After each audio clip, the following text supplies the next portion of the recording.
Hi everyone, welcome back to another episode of Gaming Basic. In today's video, I'm going to show you how to download Candy Crush Saga game on your iOS device. Watch the video till the end and don't forget to subscribe to our channel if you've not yet.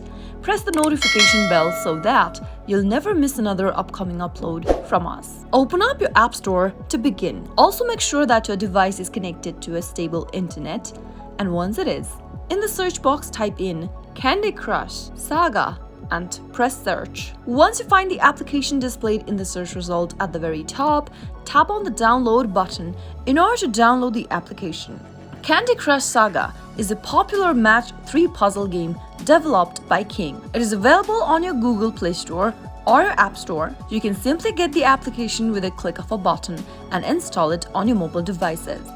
Once the application is downloaded, tap on the Open button to launch open Candy Crush Saga on your iOS device. That is how you can easily download Candy Crush Saga on your iPhone. I hope the tutorial was helpful to you. If it was, go ahead and give us a thumbs up. I'll be back soon with more videos like this.